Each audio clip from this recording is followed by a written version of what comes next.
Buen día, jóvenes. Iniciamos el momento de la geografía, dirigido por su asesor y profesor Carlos Sánchez de Perú.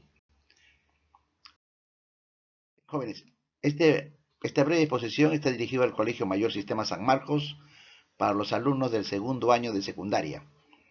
Estamos iniciando el segundo bimestre. Ya nos toca hoy día el tema número 2, que corresponde a la luna y sus características. Cuando hablamos de la luna, jóvenes, así en forma de resumen, tenemos que ver que la luna en sí se puede decir que es el satélite natural de la Tierra que está ocupando el quinto lugar con respecto a los demás satélites en el sistema solar. Me refiero con respecto al tamaño. Ahora, y hablando de tamaño, el diámetro ecuatorial de la Tierra, recuerden 3476, o sea, 3476 kilómetros. Ese es el diámetro. Ahora, la Luna está, se puede decir, en una relación casi sincronizada con la Tierra en cuanto a los movimientos. Ahora, el hemisferio que es visible también está marcado con puntos oscuros, mares, que lo vemos, que le llamamos así, entre el campo de las montañas, que también le han llamado, ya tiene su nombre en el plano que han hecho de la Luna, ¿de acuerdo? Eh, la superficie en realidad es muy oscura. Muchos lo comparan con similar a la superficie de un carbón, por ejemplo, ¿no? Esa es la comparación que hace con la realidad. Ahora, en cuanto a la Luna, también podemos hablar de digamos, su revolución. Me refiero al desplazamiento que hace la Luna. Y en ese desplazamiento se habla mucho de revoluciones. Y de acuerdo a cómo se mida esas revoluciones y qué se considere, va a tener que cambiar. Por ejemplo, si hablamos de una revolución sinódica, recuerden, una revolución sinódica, ¿qué viene a ser la revolución sinódica? Es el intervalo de tiempo necesario para que la Luna vuelva a tener una posición análoga con respecto, en este caso, al Sol. O sea, con respecto al Sol y la Tierra, para que la Luna vuelva a la misma posición con respecto al Sol y la Tierra, a eso se denomina una revolución sinódica. Y la duración para ello es en este caso de 29 días, en este caso 12 horas y 44 minutos, con 2.7 segundos, ¿sabes? Eh, a se puede decir, esta revolución sinódica también se le conoce como eh, el mes lunar, así se le dice, mes lunar también se le dice. Entonces, la duración de 29 días es con respecto al mes lunar. ¿De acuerdo? Entonces, son unos términos que debemos tener en cuenta para hablar de las revoluciones. Pero también tenemos, en este caso, lo que se llama la revolución sideral. Si hablamos de una revolución sideral, que viene a ser el intervalo de tiempo que toma la Luna, en este caso, volver a tener una posición análoga con respecto a las estrellas, para que vuelva a la misma posición el tiempo que demora en volver al mismo lugar con respecto a las estrellas, a eso se llama una revolución sideral. Y al respecto de ello tiene una duración de 27 días, 7 horas 43 minutos, 11.5 segundos. Son dos movimientos que a veces los trabajamos, ¿no? La revolución sinódica y la revolución sideral. Hay otros movimientos, por si acaso, como la revolución, digamos, trópica, ¿no? Que es el laxo necesario para que la Luna vuelva a tener igual longitud frente al campo celestial, se dice así. ¿De acuerdo? Al campo celestial, y su duración ya viene a ser de 27 días, 7 horas 43 minutos, 4.7 segundos. Tenemos también la revolución, por ejemplo, que hablan últimamente draconítica, que es el tiempo que tarda la Luna en pasar dos veces, en este caso consecutivos, por el se puede decir por el nodo ascendente, puede llamar así, por el nodo ascendente. O sea que pase 2 veces consecutivos por el mismo nodo ascendente, entonces a eso se denomina una revolución, en este caso draconítica, de 27 días, 5 horas, 45, perdón, 27 días, 5 horas, 5 minutos, es 36 segundos. Y por último, están hablando de la revolución anomalística.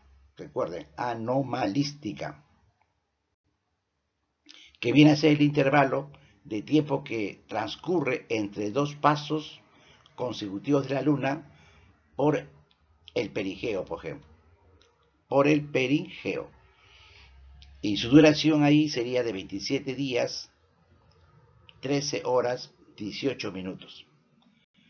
Como ustedes, como les he manifestado, se pueden dar cuenta acá, eh, hay varios puntos de vista de tomar ese movimiento de revolución que hace la Luna. De acuerdo, si nos fijamos con respecto al Sol y la Tierra, con respecto a las estrellas, con respecto al punto de giro sobre el mismo lugar, con respecto de giro del perigeo y el apogeo, ¿no? Son los temas. Por ejemplo, si hablamos de perigeo y apogeo, en la gráfica ustedes pueden notar, por ejemplo, la Tierra, si vemos ese movimiento de hablado de perigeo y apogeo, se da cuando la Luna, cuando está girando así en la forma de revolución, un momento de revolución con respecto a la Tierra, hay momentos en que se acerca, el momento que se acerca más a la Tierra, y ese es el perigeo, que tiene 356.500 kilómetros. Y el momento en que se aleja de la Tierra, dentro de ese movimiento, en este caso de revolución, cuando se aleja se llama apogeo. Y como ustedes ven en la gráfica, tiene 406.700 kilómetros. ¿De acuerdo? Entonces, los nombres y las distancias es de acuerdo a las posiciones. Les explico todo esto, jóvenes, para que vean que no está tan sincronizado, ¿no? Como en los libros a veces pone solamente una fecha, se toma en cuenta un campo nada más. No, hay varios campos referenciales, por eso son los nombres. Otro punto importante de la Luna es en cuanto a su inclinación, la inclinación de su eje, por ejemplo, es también importante, y las distancias que va a tomar en los movimientos, en este caso, con respecto al Sol y la Tierra. A veces se acerca con respecto a la Tierra y el Sol, a veces se acerca más al Sol y a veces se aleja, alejándose de la Tierra, y a veces se acerca más a la Tierra, alejándose del Sol. ¿De acuerdo? Muchas veces se hablaba de un movimiento, por ejemplo, el de rotación, cuando gira sobre su propio eje, ¿no? La Luna sobre su propio eje, eh, que lo hace, por ejemplo, en este caso, en 27 días, eh, vamos a hablar así, 27 días, 37 días y medio, o algunos los conocen como 27 días, 27.32 días, le dicen algunos, ¿no? Por las fracciones. Pero, ¿a qué se refiere esto? A que hay que entender una sincronización, lo que algunos llamamos, a ver, el movimiento, en este caso, eh, a ver, para que pueda compararles, vamos a ver, un movimiento sincronizado, pero que a la vez se completa el de rotación y el de revolución a la vez. ¿De acuerdo?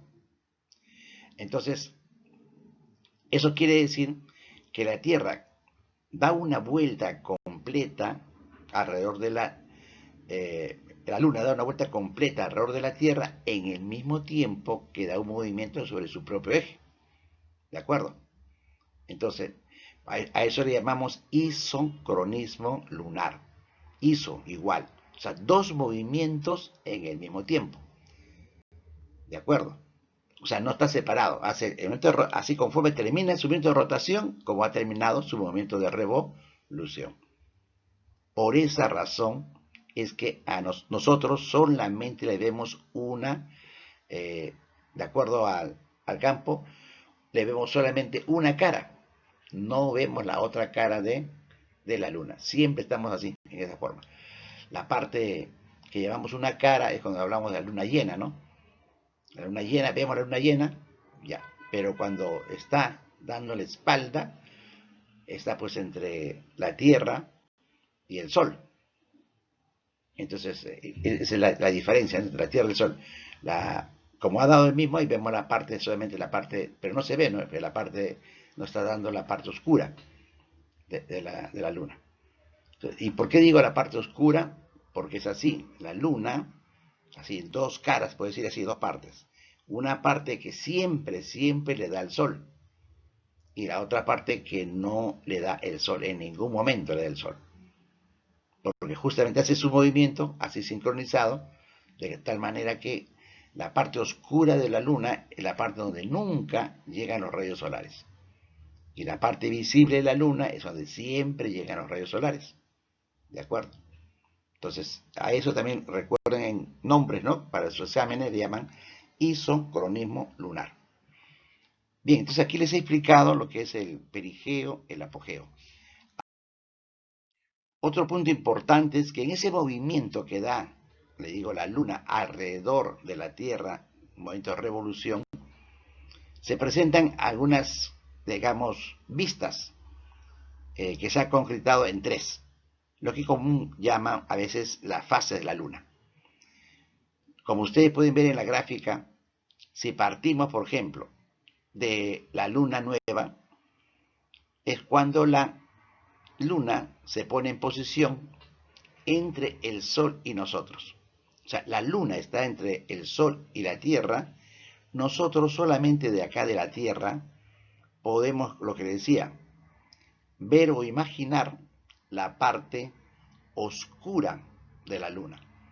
Porque la parte que siempre da el Sol no la podemos ver. Eso está para el Sol. Y como está entre los dos, entonces aquí sí vemos la espalda de la Luna, por decir un ejemplo, ¿no? La parte oscura. Esa es la Luna llamada nueva. ¿De acuerdo? La Luna nueva. Vemos la parte oscura, porque la parte visible está dando al Sol. Si sigue avanzando la Tierra, entra en este caso a un llamado cuarto creciente. Un cuarto creciente. Y como se pone casi formando un ángulo de 90 grados, pongamos así, entre el Sol, la Tierra y la Luna, entonces llega a esa posición y nosotros vemos casi la mitad. O sea, vemos la mitad de la Luna, es decir, la parte que da siempre el Sol y la parte que no da el Sol. Estamos en la mitad y a eso le llaman, en este caso, el cuarto creciente. Sigue avanzando la Luna, sigue avanzando y llega a la otra posición en que ahora está Sol, Tierra y Luna. Es decir, nosotros estamos entre el Sol y la Luna. Y ahí sí nosotros podemos ver, en este caso, toda la Luna completa. Es decir, la parte visible de la Luna, que viene a ser la Luna llena. ¿De acuerdo? Vemos la Luna llena. Luego avanza la Luna y llega a la otra parte que ustedes ven ahí, al cuarto menguante, en la que nuevamente vemos con ángulo de 90 grados, vamos a ver nosotros solamente la parte media, la mitad iluminada y la otra mitad que no está iluminada. Es el cuarto menguante. Y así va a continuar, gira así, girando la Luna y nuevamente está en posición del Sol y la Tierra. Y nuevamente llegamos a la Luna nueva. Y así va a continuar. Eso es lo que se denomina las fases de la Luna. Y que hay fases, repito, porque hay una parte de la Luna, o sea, la mitad de la Luna nunca le da al Sol y la otra mitad sí le da al Sol. O sea, no hay como, digamos, un de rotación como la Tierra, no es así. Entonces, a eso ya le hemos dicho, se llama, en este caso, los dos movimientos, el de rotación, digamos, y el de revolución, lo hace en un mismo tiempo el isocronismo lunar. Otro punto importante es en cuanto a los reflejos ante la proyección de los rayos solares y la Luna. Nosotros de la Tierra, a veces dejamos, en este caso, de ver al Sol por la interferencia de la Luna, y eso es un eclipse, digamos, de Sol. El nombre se toma siempre por el astro que se deja de ver. La Luna se interpone entre nosotros, o sea, entre el Sol y la Tierra, y entonces dejamos de ver el Sol por partes y llamamos eclipse de sol. Y cuando nosotros nos interponemos entre el sol y la luna, entonces llamamos eclipse de luna. ¿Por qué? Porque al pasar en el sol tapamos el sol, los rayos solares que lleguen a la luna. Como ustedes ven en la gráfica, ¿no? Por ejemplo, ahí estamos dando un ejemplo de un esquema, ¿no?, de eclipse de luna. Es decir, nosotros nos interferimos en la iluminación del sol a la luna, está iluminando el sol a la luna, a la cara visible, y nosotros intercedemos ahí, nos metemos por en medio. Y entonces ahí tapamos a la luna. Al tapar la luna, entonces se dice que es un eclipse, en este caso de luna, porque dejamos de ver la luna. Pero miren, ahí en la gráfica, en esa proyección del sol, sacamos las proyecciones y ven ustedes que se forma un cono. Cuando la luna no entra todavía al cono, se dice que hay una penumbra. ¿De acuerdo? Una penumbra, cuando no entra el cono, como ustedes ven en la gráfica. La luna sigue girando en su momento de revolución y llega un momento que ingresa al cono, o sea, la parte oscura ya, y eso viene a ser la umbra. ¿De acuerdo? O sea, en el eclipse hay un momento en que la luna está en la penumbra y luego llega un momento que entra la parte oscura, que entra la umbra, en este caso. Ahí se está produciendo, algunos decimos, el eclipse parcial y el eclipse total. Parcial, cuando está entrando de la penumbra a la umbra, es parcial. Vemos parcialmente, tapamos parcialmente a la luna. Sigue avanzando la luna, ingresó toda, completa, así como en la gráfica, toda entró completa al cono, a la umbra, y entonces decimos eclipse de luna, que es total. Dejemos de ver, dejamos así, tapamos totalmente la luna. Ahora, con los avances jóvenes se habla mucho de la luna, sus características y campos. Los libros que no están actualizados, por ejemplo, dicen en la luna no hay atmósfera, en la luna no hay agua y cosas por el estilo.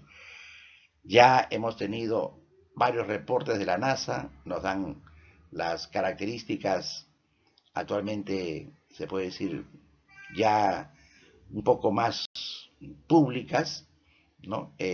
Y entonces, acá sí, jóvenes, tenemos algunos datos que van a encontrar ustedes también por internet, algunos datos ya en la que hablamos, a ver, podemos decir que aparte de la atmósfera, ¿no? O sea, aparte de la atmósfera, la Luna tiene una atmósfera, claro que es insignificante, ¿no? Debido a su baja gravedad, pero sí tiene una atmósfera en el caso de la Luna, de todas maneras. El programa Apolo, por ejemplo, identificó átomos de helio y argón en 1988, por ejemplo. Las observaciones desde la Tierra añadieron, por ejemplo, después que hay iones de sodio y potasio. Entonces, todos estos elementos se han ido juntando para ver, en este caso, cómo es la superficie de la Luna y la superficie interior. Luego había una exploración lunar, que usted tiene referencias ya de aquel programa de Apolo. ¿Se acuerda del programa de Apolo? Que marcó un hito en la historia muy importante, del 20 de julio de 1969. Eso trascendió a nivel mundial, ¿no?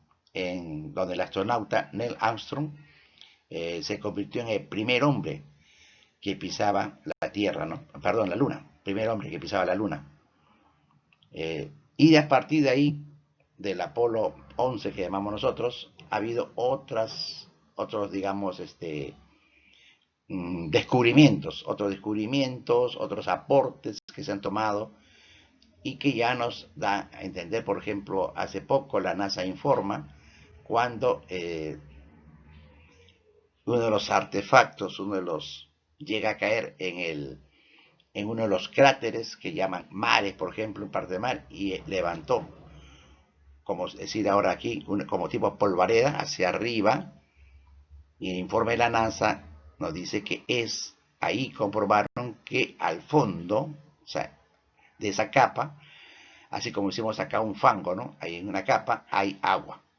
Ya la NASA comprueba que esa caída del artefacto en la Luna, en ese determinado cráter, levantó, así, tomaban la foto, una polvareda tipo hacia arriba y descubre que hay la parte líquida. Entonces ya se confirma de que hay agua en la Luna.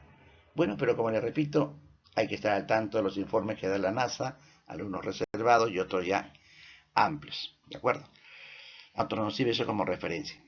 Bien, jóvenes, terminamos la primera parte que hablamos referencial a la Luna. Gracias por su atención, nos vemos.